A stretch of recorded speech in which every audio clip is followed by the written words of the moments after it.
I had my daddy's car with a convertible top. We drove by the light of the moon above, and my baby said, oh yeah, let's make some puppy love. She looked at me and smiled so sweet that I felt like jumping right out of my seat. I knew what she was thinking of, 'cause her eyes said, come on, let's make some puppy love. Well, then she gave me that crazy look, and before I knew it, I was really shook. So I drove like mad, and I didn't stop, 'cause I knew that if I did, I might blow her top. So I drove her home, 'cause it was late, and asked her for another date. She said, that's real cool, my turtle dove. We'll take another ride and make some puppy love.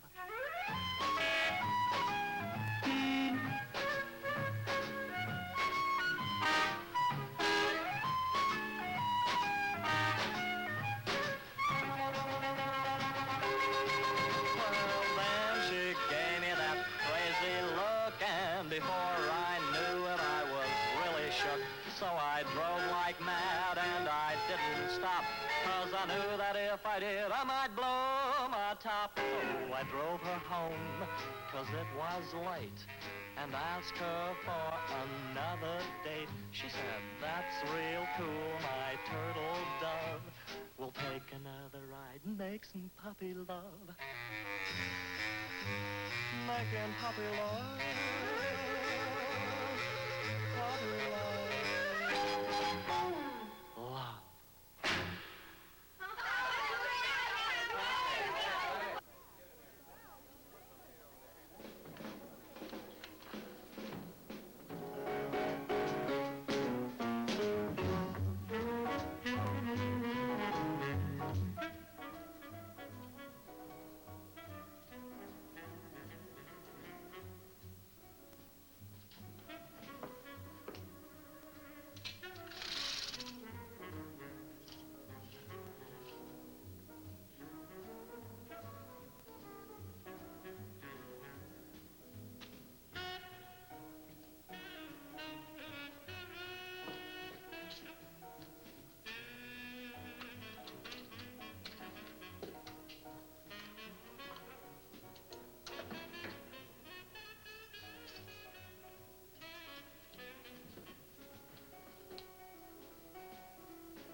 Excuse me. Okay. What's wrong, Nancy? Nothing. I just feel a little dizzy, that's all. It's the excitement of the party. Sit this dance out and relax. Tab, I'd like to dance this next dance with you. Okay. Look, baby, you're with me. Knock it off, Joe. We dance, so what? Oh, hey, stop it! Stop that! Cut it up, fellas. Come on, Let me in. Hurry up! Hurry up! Open the door and let me in. Okay, let her What's in. going on in there? What's going on in here? Why is this door locked? I thought I heard men's voices. Oh, no, Miss Rivers. I was just doing imitations. And this place looks as though you'd had a barroom brawl. Oh, we've just been having a little pillow fight. And what were the pillows stuffed with? Well, the hijinks are over for tonight. Rules are rules, and it's after 10 o'clock.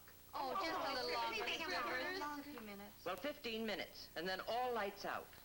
And Nola, you better get supplies for tomorrow's class now. I know you, sleepyhead. You'll never be up on time. Oh, I'm always the patsy. Until I get my hands on your Eddie. Okay, kids, start straightening up.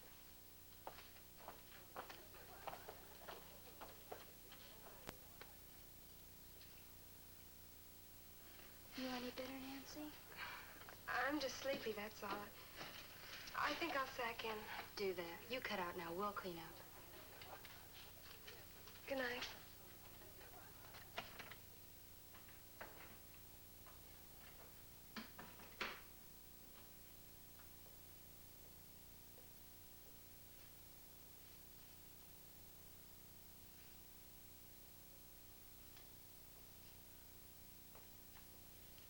Lola. Take one for the road. 86 proof ginger ale.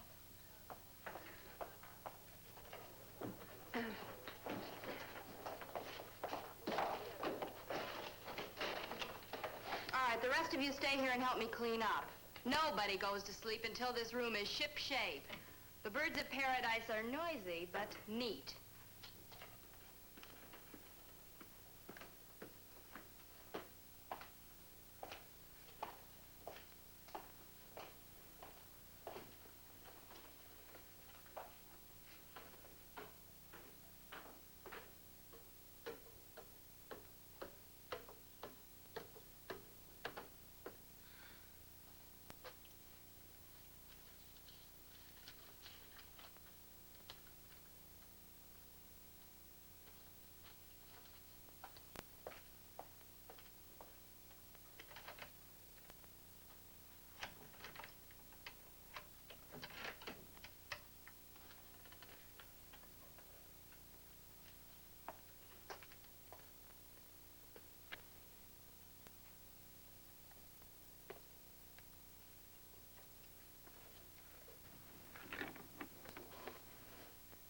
Who's there?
Thorndike, I'd like to talk to all the girls who attended the initiation last night. Sergeant, you certainly don't suspect one of them. Ruti, but you know how teenagers are. Sometimes they get carried away, lose their heads. Well, I suppose you must. If you don't mind, I'll have them brought down. Miss Branding, will you please go to dormitories D and E, wake up the girls, and tell them to come down to my office? Yes, Mrs. Thorndike. I think we could save a little time if you answered a few questions now. Of course. What do you keep in that basement?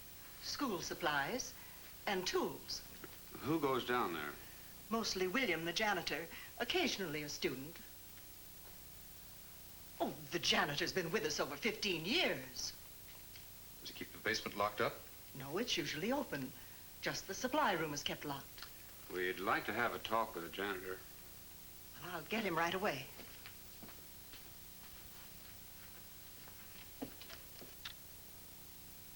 Wake up, everybody. Come on, wake up, girls. Wake up. There's been a terrible accident. Hurry, put on your robes. And meet me outside of Mrs. Thorndyke's office. The police want to question you. Police? What kind of an accident? When they talk to you, just tell them the truth. Now, hurry. You mustn't keep them waiting. Come on now. Nancy, wake up. Wake up!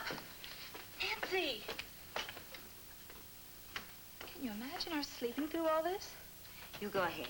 I'll get Nancy up.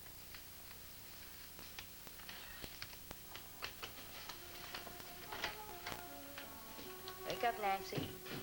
Wake up. Come on, Nancy, wake up.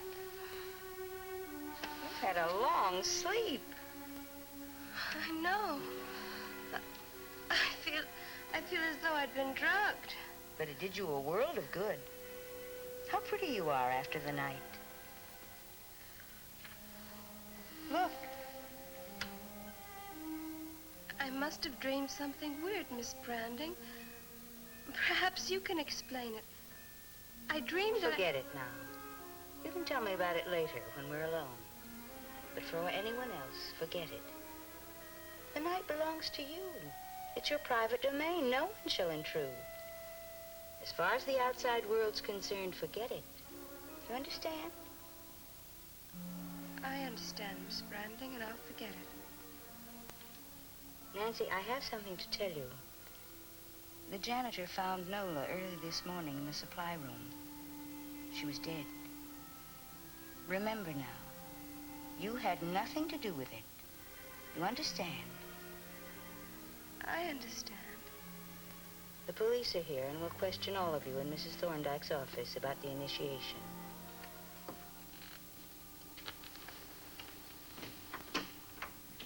Would you sign this, Lieutenant?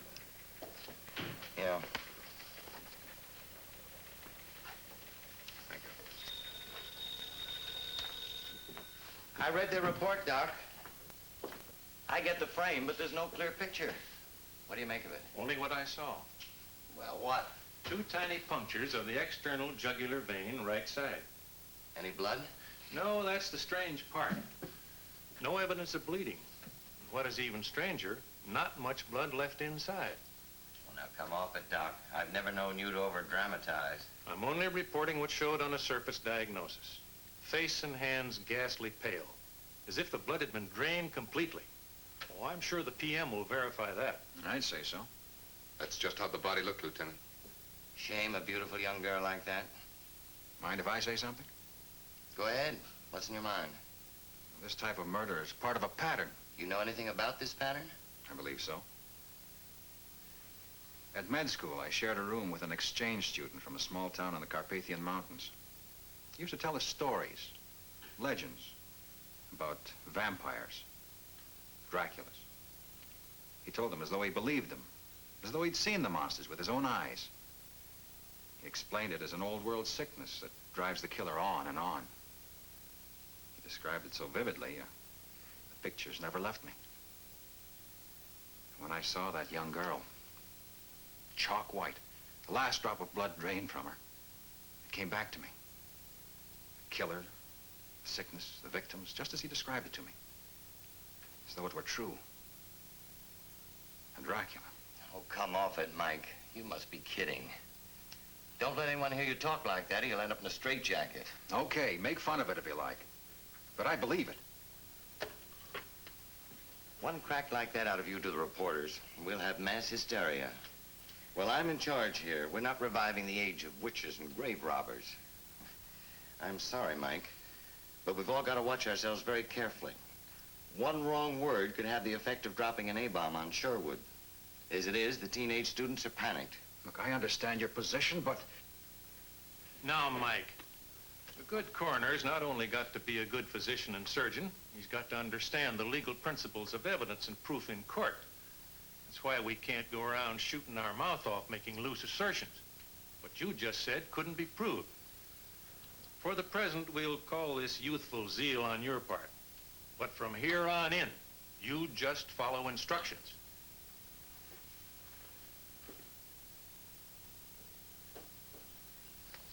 Shocking. I agree, Mr. Mather, but I'm doing all I can to keep the girls calm. In 36 years, it's the first black mark against the Sherwood School. Awful. I think the school should be allowed the same constitutional rights as an individual. Let's say that Sherwood School is innocent until proven guilty of negligence. I'm thinking of the reaction of the board. First thing they'll do is to cut down on the state grant of funds for your school. They're businessmen before they're educators. They won't support a hotbed of scandal and terror. They may even close Sherwood altogether. Well, how would that help? How would that solve anything? I don't know, but authorities act that way. What about the girls' parents? They're circus performers in Europe on a tour. A lawyer in Chicago handled her tuition and checked her school reports. They've been notified. Perhaps the police will find the murderer before they get here. In the meantime, we must do everything possible to keep all the other parents at bay. You speak of parents as if they were enemies. It's the only way to think of them. Why do they send their teenage daughters to a boarding school away from home? Would you? You'd be surprised how vicious those parents can get. When they leave their daughters in a private school, they also leave all their responsibilities. For what they pay, little or much, they expect you to be mother, father, policeman, minister, teacher, guardian, confidant, and friend. Mrs. Thorndike, I know your record. I know your qualifications. I know how hard you've worked to maintain high standards at Sherwood. Believe me, I haven't changed in my opinion of you or the school. It's just the outside world that concerns me. Let's keep a strong hand on the situation and let me know of any developments. I'll try to keep the board from tearing you apart.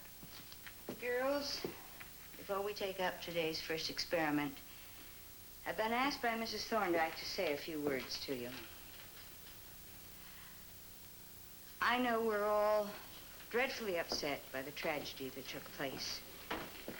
The death of a teenage girl is a terrible thing under any circumstances. The unfortunate way it happened here is shocking, shattering. But we must try to put it out of our minds. We don't help by brooding or neglecting our studies. Let's remember that the proper authorities are handling this case.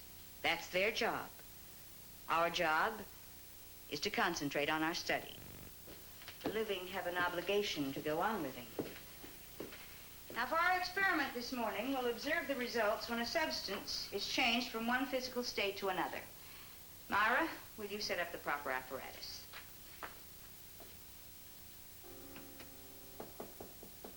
Come in.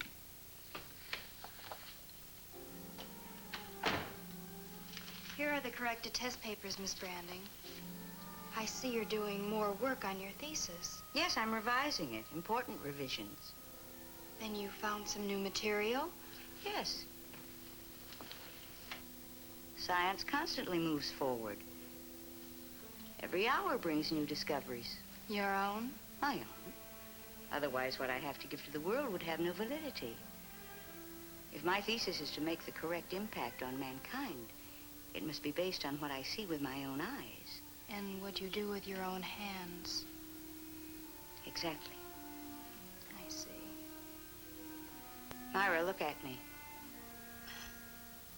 I said look at me. Myra, I've spent many extra hours training you for a scientific career. In those hours, we've worked closely together. I've confided in you about my thesis, what it means to me, what it can mean to the world. Yes, Miss Branding. That confidence must never be violated. Never.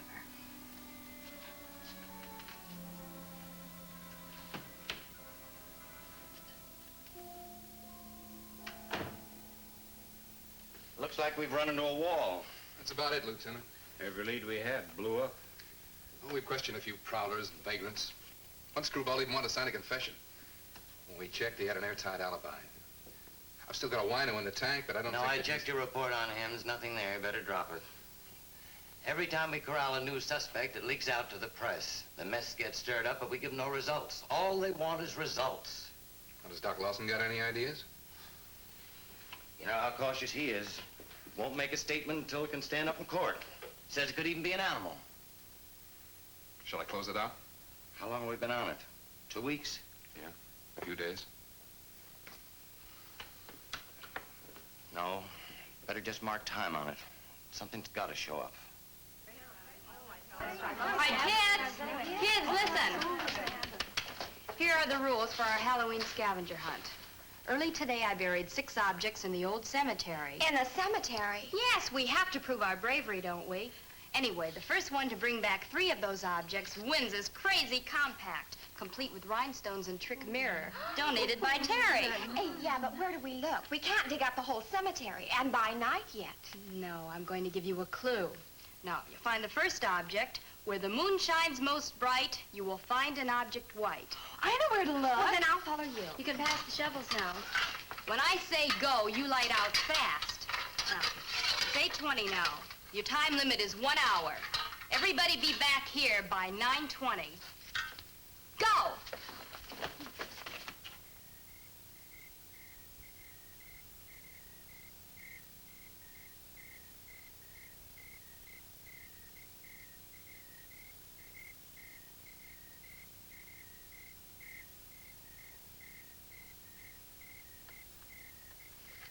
But, baby, why here? I like this atmosphere. Terry, will you level with me? Why here? Silly, I told you I'm on a scavenger hunt. What do you have to bring back, a body? No, we just have to dig up some objects. Well, count me out. Will you stop shivering? The kids often date here. Tab and I thought we were going to go to a Halloween party, but a scavenger hunt in the cemetery? No, I've had it. I'm cutting out.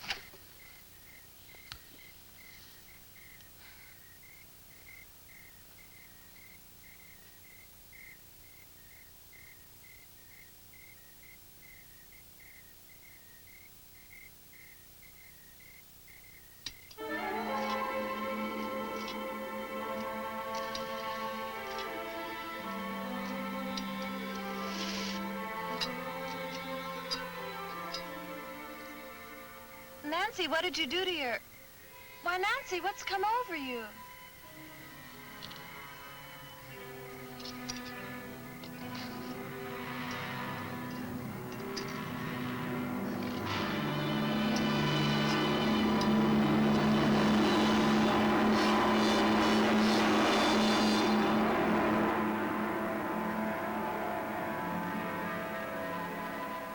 I can't find anything here. Nancy, did you...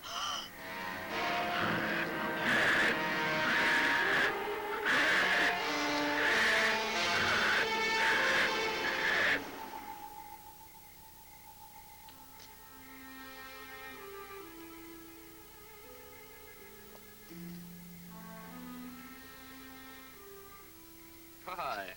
Well, isn't a cold fish from the party? Still a social type. Come here, honey. I'm not going to hurt you. You're pretty strong. Okay, I didn't say anything. I'm leaving right now. Never come across anyone quite like you.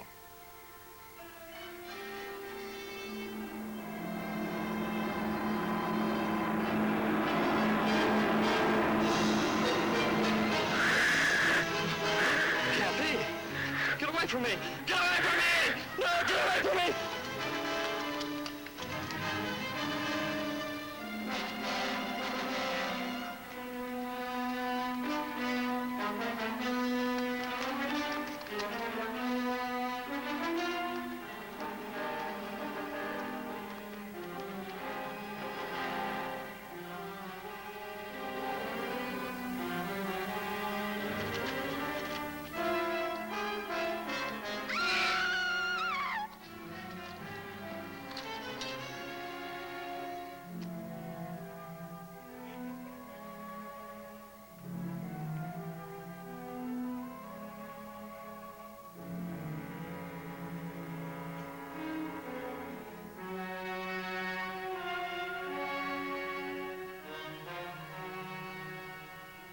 Now we have 3 murders all alike. Must be the work of the same killer. What do you make of it, Doc? Go along with you this far. The symptoms are identical. 2 incisions of the jugular vein. Well, is the killer human or animal? Well, I can't commit myself yet. You shut me up fast the first time, but I tell you, this second killing fits in with what I was trying to tell you. Look, according to you, we ought to start a witch hunt. Search for a Dracula. Search only in the moonlight. Protect all possible victims with garlic leaves.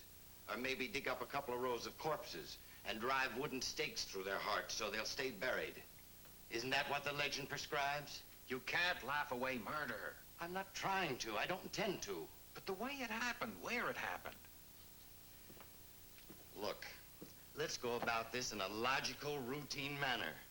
What was the motive? Well, it's not robbery. No evidence of assault. And it doesn't seem like vengeance. These teenagers had no enemies. Well, none that we know of, that is. Well, then it's definitely the work of a paranoid. Somebody with a compulsion neurosis to kill. In my book, that means another attempt will be made. A psychopathic killer feels superhuman. He thinks of himself as above. Why himself? There was certainly no clues pointing to the sex of the killer. That's right. Maybe within the school itself. We better re-question every girl on that scavenger hunt. If necessary, every girl in the school.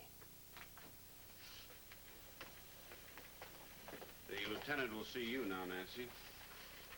Go ahead, dear.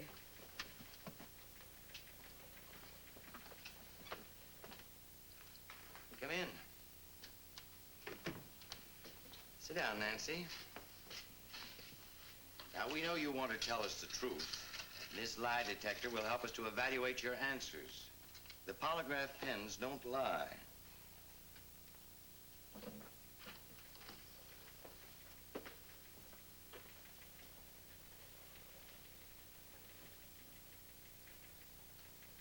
Now, Nancy, to set your mind at ease, let me explain how the polygraph works. These wires carry an impulse to the machine, which registers through the pens on this graph paper.